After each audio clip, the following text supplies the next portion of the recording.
honorable minister wa local government, then yakopinga to Minister of State for Works, Minister of Works and Transport, Permanent Secretary, Minister of Works and Transport, Director of Engineering Works, Minister of Works and Transport, Executive Director, Uganda National Roads Authority.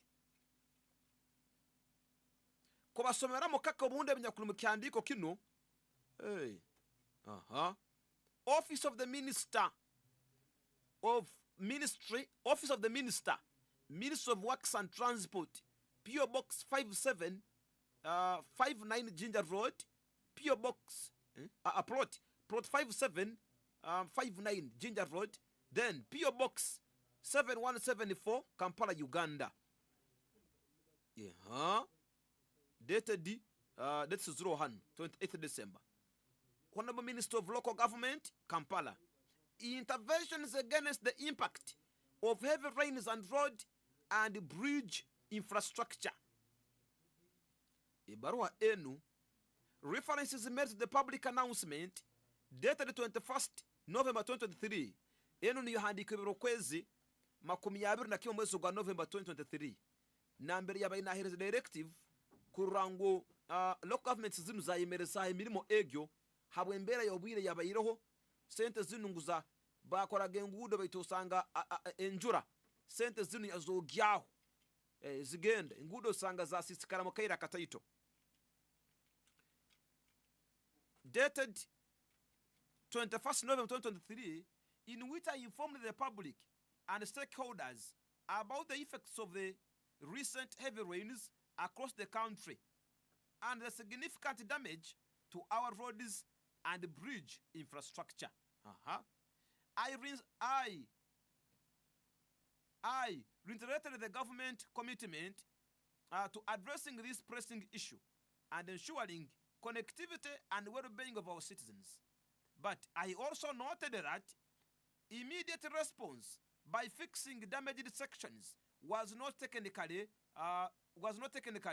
viable due to the destructive nature of the heavy rains. In addition, the district leadership countrywide was advised not to utilize the 1 billion shillings disbursed for road maintenance during the heavy rains as they risk having it all washed away. Ibaro egebero kweze ebyo nibekane yabaza binu ngusente ezo batayikozesa chairman tukabona nengudo za mazima galo bwirobo atukande local government bakahuririza. Now that the rains have subsidized, the district local governments through the district roads committees should make plans to utilize the funds, including that raised by the Uganda Road Fund, constructively. The Uganda National Roads Authority will first concentrate on restoring structures on its network, while the Ministry of Works and Transport, through the district urban community access roads, addresses the affected crossings on the Dhaka network. In the plans, the district roads committees should plan to purchase the smaller culverts, 600 millimeters to 800 millimeters, as these are not available in the Ministry of Works and Transport stores. This therefore serves to communicate the above for your attention and request that you accordingly communicate to the district local governments of this guidance as they proceed with implementing road maintenance interventions. Yasainingan, Honorable Edward Katumba Wamara General, Minister of Works and Transport. Copy by the Ngambireg. Copy 2, Minister of State for Works, Minister of Works and Transport, Permanent Secretary, Minister of Works and Transport, Director of Engineering Works, Minister of Works and Transport, Executive Director, Uganda National Road Authority. Now, tuyine engude zinakweziri mumbera embi muno kandi nkimanya ngo bundi nabembezi bayito okwetorora ihanga lyona enyuma haho ebijuranya mwingi muno berekere engude ziri kusinga stani mumbera nungi kandi ne kyandiko kiri kyali nikiba kugira rundi kyali nikibatangira kukozesa sente ezo hangude zinu eya Uganda Road Fund na zinu ezibabongizemu 1 billion baite zikuija on a quarterly basis, zikuija on a quarterly basis. I'm sure bundu by the bundu soko ene 500 millions because the quarterly na milioni 25. Now hatikaire kanu ekyandiko kinu kihire enati haba ebembeze bayitu banu kurangu engudo zinu zakorwaho hakaye nate rugiro hawe bijura ekirumesa ngukayire kanu basemererire kukora plan.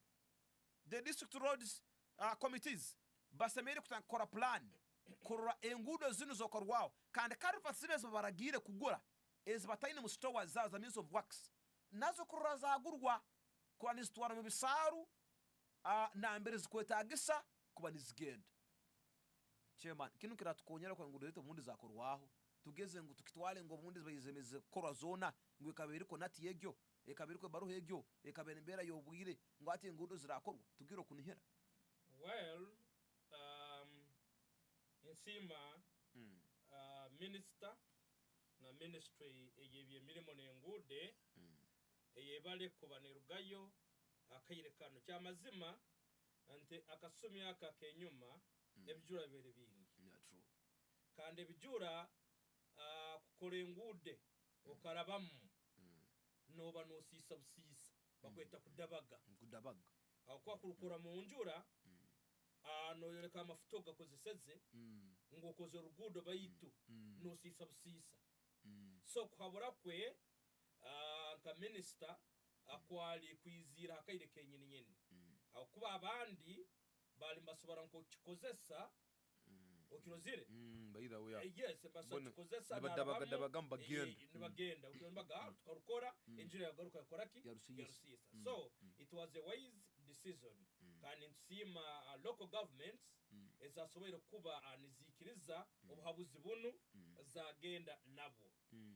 Then okongera okuhabura ngo kasumikano enjura zikehere kyamananu nabandi bayibazirozire ngo enjura zikozere kizikehere tinkunihira ngo kebayire irogamba ngo kuyihaye kandiko kiri akabura akababagambire muno ha billion yeme ya yongerizibweho eyo kozesa engude kuidabiriza kwekaje yo kudabiriza teri yo kuchingura engude mpyaka no county parliament yibo bani bagamba kyabo na cabinet bagamba kyabo engereza yiziremo habazira bize zikaija zisibire mara haro sente zikuija bazisibire akaguha. Yeah, true. Bazigambire zina kukora kinu zinu za maintenance okrozire tikurugaho.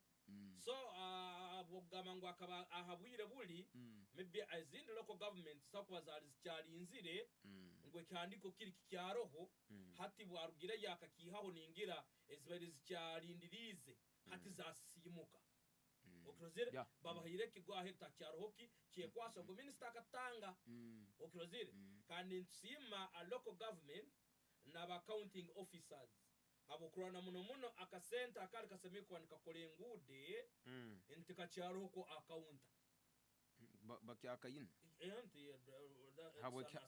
following ekyandiko kiri yes atoba kitwara kakyaro exactly kandi tukayino kuba diverted akwaso kuba abandi mu bukasumyako nosanga abandi bakayihindura bazikora mu bindi abandi bayikaliza council abandi basakwa basasuyire package n'abananga Christmas bonus package eba mulingo gundi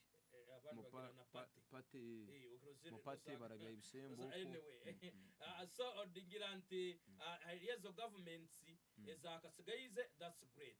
Then akurugayo kugamba nti kasumikano ngo bagiraho ngo batandike gukora ngo minister aragire ngo na sente ziro bakole ngude amazima gali abatezi bakaruru kinu tutahura ebigambo bya minister wayikalira kuri yahandike kandiko bayitu obusobozi bwona buli ha local government na cow na roads committees nazo ziri yaho na yes abokuba betekirunga roads committee abakusinga ba local government balo sima abakuru abamo aba heads of department okrozire yes district engineer plana okirozire yes CFO kawu nibo bakuru mu kintu kino nokorota plana kakuba district engineer agamba oro rugudo rwa cyakabyanga tiri kujyamo mwene kuota no bakutera atetoko kansera manya chairperson nanka roads committee wakurata nagamba orwo ndutaire mu force quota then baba kura proving ngudes it's the this council still but council preparingire echakuba preparingire nkibanki machinga na sente. I thought technical staff they implement batekesa mu nkora tiba kutuhanura ziri yaho no bukorota hati ngugambira yo anyway aturugeyo ugenda gudu wankarule betu nkahura na ngudu bazitunda exactly you substitute you replace ngwatika tugeze nyojo wakimundu cyakabyango no ruguzanyo watauna kanso ni ndugu watauna kanso hano ngwatu chemano rure chemane au nyoka bateke mu rwawo nyo muruteke mururi nyo kore ate nibyo byunkugambira abona diskanso mu batiza karura gwiki enti road unit eyitwine nibyo ebyome ebyo ebikware ngudo zino twine karakita tuyine bomaga mara kine ekikubanda tikiro ekikubanda nuko zisemere kubazire road unit ine kubayizire ho bomaga ekikubanda ine kubayizire ho ekikutweka ezindi yete kwiru roda ine ekikulima niyo greda ukuze ine nekikuhimba motoka yo kuhimba itakeri ukuze etege batagitwe benze kuhimba ukuze so tibiro ebinaka motoka kara bitayigeneki mukuru nanda garanga bana buwaza ya maizi kusesira maizi nene kubero so ebyo mebyo kubikwija biti ijuka nibyo bikwija gukora kasule bikore cyego tawune kanso ogamba birinzire yes so hata bakwano gamba ngo hati ngo babatayisuire batandike mukole okrozire hata ino kubadomanya ngo ebyo mabinu ntini bigabani bwamu so nabwecho baraba bagambire bicyari cyarwe huta mukakabara sub county okrozire iwe owa kigambo ino kulinda kandi tikiri must ngo biraruga kakabara kasitayire hayi na kigambo ngo biracwangariza bigenka kigambo no ngahura abakuru abo ngo haro factors zimwe ziba consideringa exactly ziroho na noha akora ki abitimu amani yes hari yoki niyege songa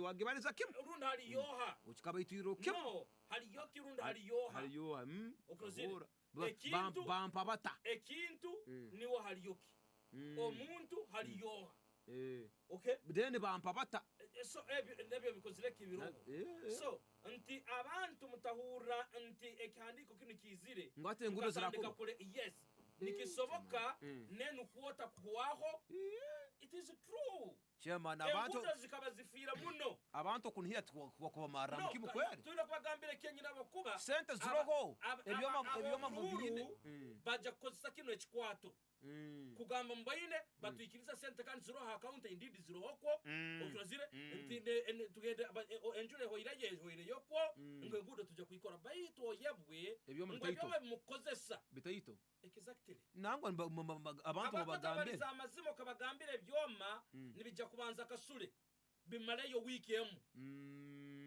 okrazire nikutsarate za runtuwa exactly like that bagambire nkakwa niko kiti so obo bwira mbambu genda betakere kasite kwingo obabahirize plan ukabagamba tugenda kusara runu na runu na gamba no haliyo hari abandi bagamba mbere bayibiseme kumara wiki yamo oli na remeraho nagamba bino kumara yibiri mpaka zange zona zikozireki so ile abokuba kugaruka kwabyo zibu kandi ubwira gandi busembera abandi mbabyende no bwira mbusembera hari mugandi burenga then ekindi minister aino kuba nayega hatano haino kwizira mu isomo nti enkora yengude zino hakati kuja kwikaraga tuti buri season yenjura tutakora kandi again nengudo zitakora bibwamu kayire kanu mwina hakira mbare marayo wiki umugombora abebembeze mugambira abantu muyikiranize mbangusheho no babariza amasimu bakiriza abantu bagumisirize na kuotende cyariyo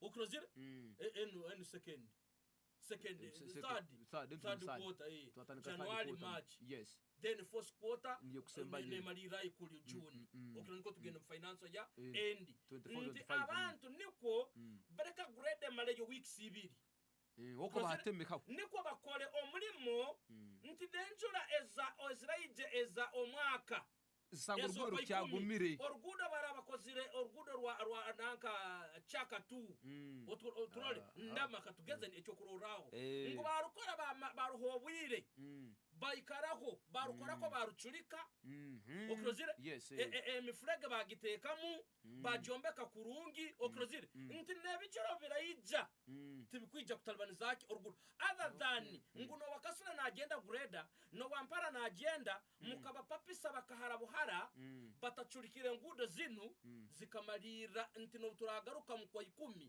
still ntutere nduru chema no kumanyisa ngo bunde ngudo zine zikoroga dibengalye it's because of akayire katayito nibazikora pressure bwa akayire I presume kisobora kuba kiti ate kayire kano pressure nyakuroho nibamara gahara haratugenda mu bingi webiruka operator banu mbamweta ijuka mbamtera nabe bisimu MP natera chemane arasiwana nawe natera no sa bona batera operator wa basini ora habangambiro lyo ko suppose kuba omugombora yango linka okirozire hati ege pressure namalira no mulimo gwa kujja kukora atagukozire kurungi nyona ninsaba leka abantu babagambira bagumise muleke kuchikosanka ekikwato kyokusira karuru kandi amazima go gali is too forward bazitakorwe tetwaka jam kibaka bayitura ndeka ko kuturugeyo yasenga njane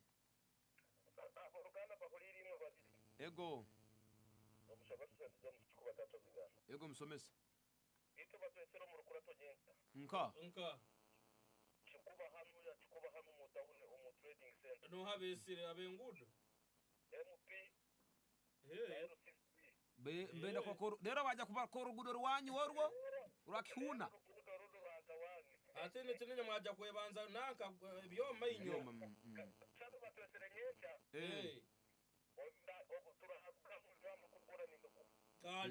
kali nibashobora kutugamba kubatretire byoma haliya bya kihuna kihuna akisaru aba kihuna akisaru waho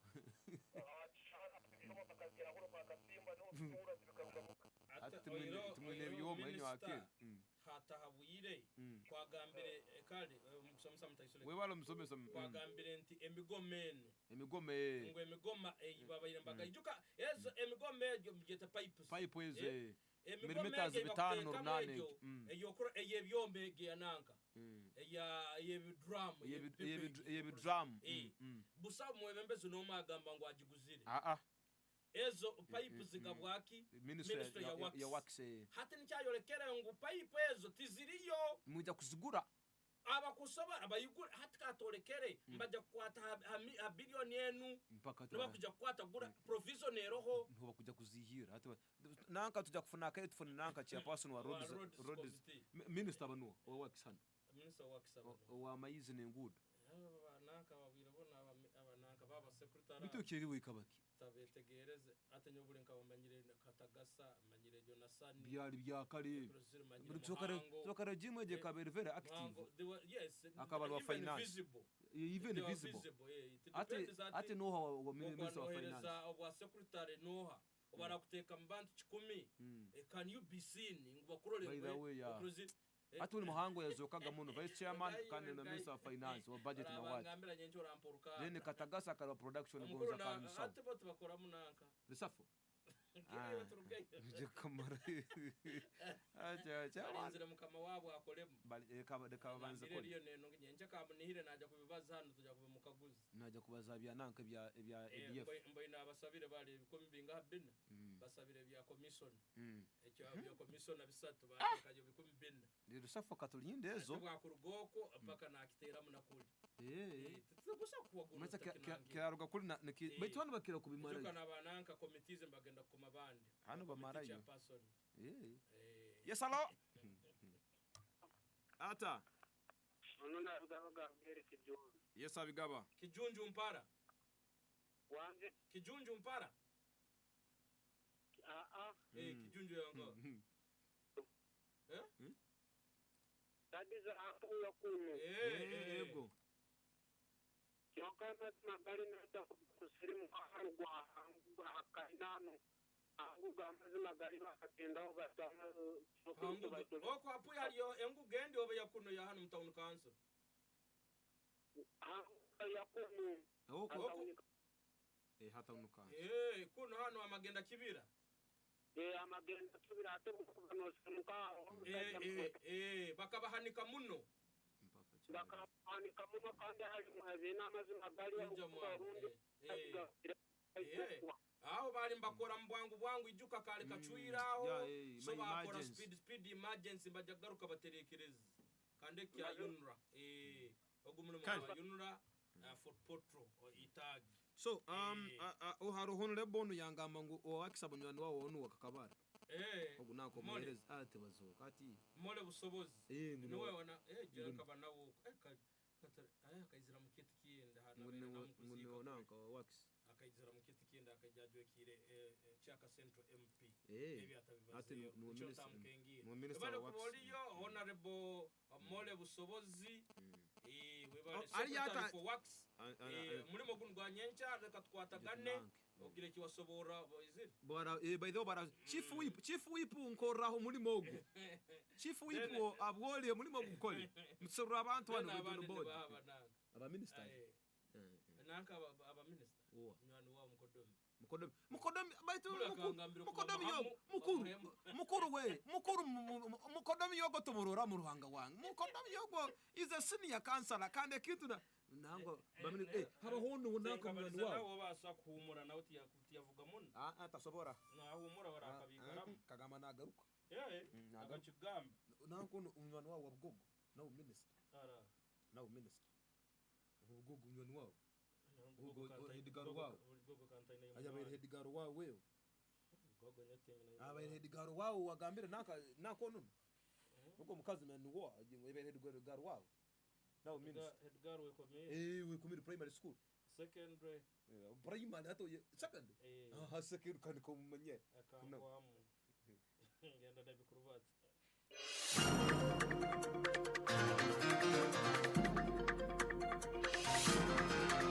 The news in English on 98.0 Breatop FM.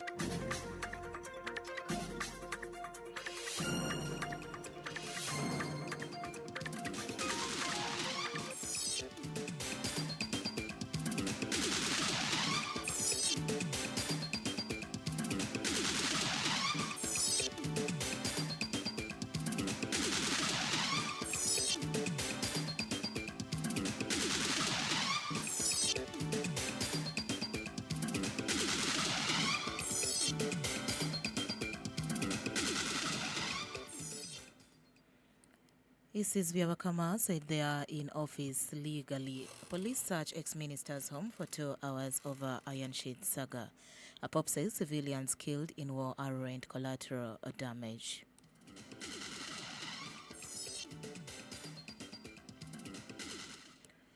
Good evening, our dear listener. Thank you for listening to 98.0 Breatop FM. It's 8th of January 2024. And the time is 8 p.m. This is our evening news read to you by Vivian Amara.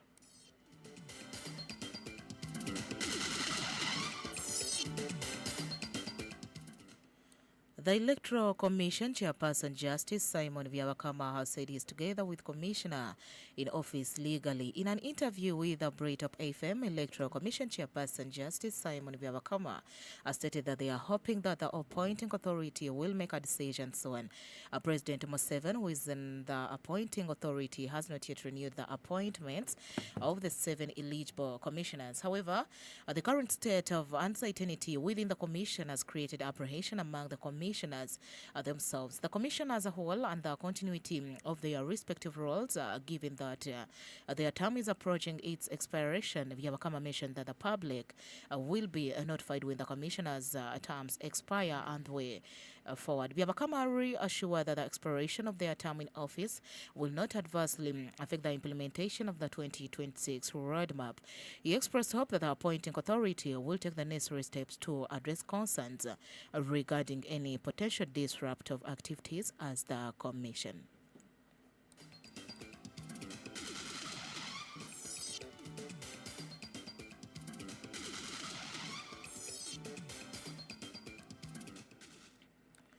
President Museveni will tomorrow at 8 p.m. address the nation on matters concerning the Allied Democratic Forces terrorists, an Islamist rebel group that has terrorized the two countries, Uganda and the neighboring Democratic Republic of Congo, for decades. According to the Presidential Press Unit, the president will also address Ugandans on a number of other security-related issues in the country.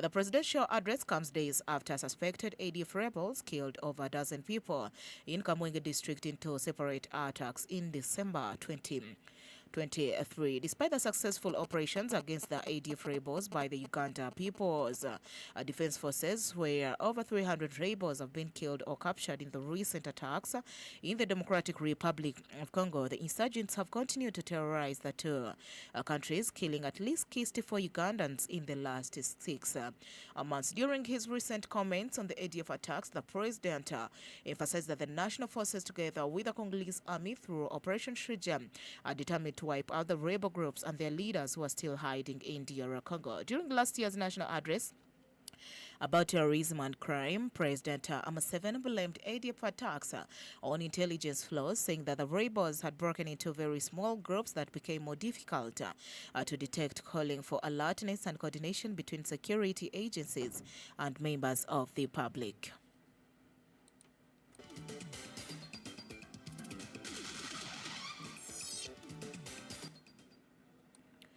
Plainclothes security operatives and uninformed police officers have searched the home of former State Minister for East African Community Affairs, Mr. Julius Maganda, following a tip of that he was in possession of stolen iron sheets from the office of the Prime Minister. Mr. Jacob Mangeni, the Black KB Village Defense Secretary, said police had started deploying at Mr. Maganda's home last Thursday. Mr. Ronald Bwire, a resident of Black K Village, said before allegations that Mr. Maganda had iron sheets from the OPM state, some young men had been arrested and locked up at Lunya Police Post for allegedly stealing chicken, iron sheets, a water pump and welding machine from the ex-minister's farm. Hence the search led by the Busia District Police Commander, Mr. Adidas Biarhanga. Mr. Biarhanga was joined by the Deputy RDC, Mr. Grace Kanuna, ISO operatives, and the Busia District CIID officer, Mr. Tibbs Asimwe. Mr. Kanuna later said the aim of the visit to Mr. Maganda's home was to search and establish whether he was in possession of government property. Mr. Kanuna later told the media they had not found the said iron sheets from the OPM as it had been alleged, apologized to Mr. Maganda and withdrew all deployment at his home. However, Mr. Maganda said even when police cordoned off his home, he was confident that he did not have the iron sheets and accused one of the area members of parliament for furnishing police with false information.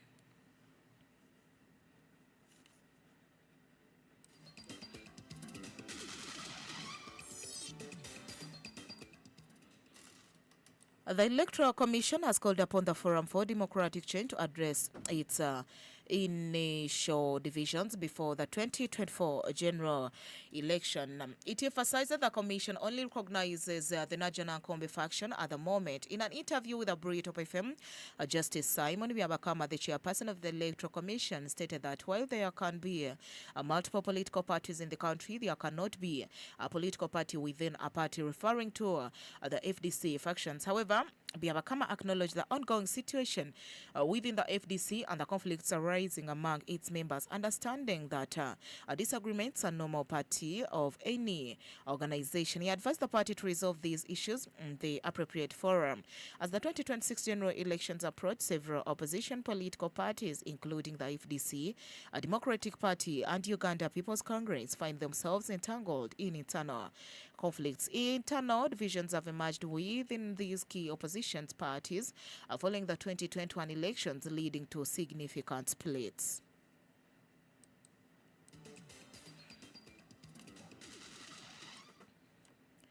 Pope Francis today condemned war crimes perpetrated against civilians in conflicts such as in Gaza and Ukraine, and said those killed should not be considered collateral damage. The 87-year-old pontiff said in his New Year's address to diplomats at the Vatican that the distinction between military and civil objectives is no longer respected. Citing on the events in Ukraine and Gaza as a clear proof, he said there is no conflict that does not end up in some way indiscriminately striking the civilian population. Francis said people need to realize more clearly that civilian victims are not collateral damage but men and women with names and surnames who will lose their lives. Francis once again condemned the October 7th attack by Hamas militants, which resulted in about 1,140 deaths in Israel, mostly civilians, according to a tally based on official Israel figures. The Palestinian group considered a terrorist organization by the United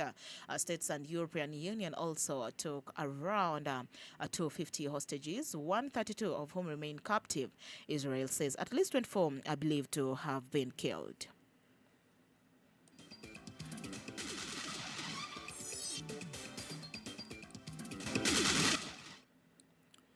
Dear listener, that has been today's evening news, read to you by Vivian Amara. Have a blessed night.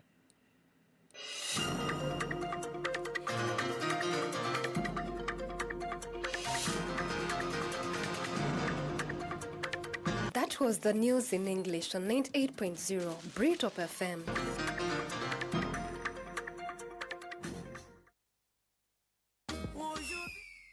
Chena na mnana katonyeza 0 Breatop FM. Not sanga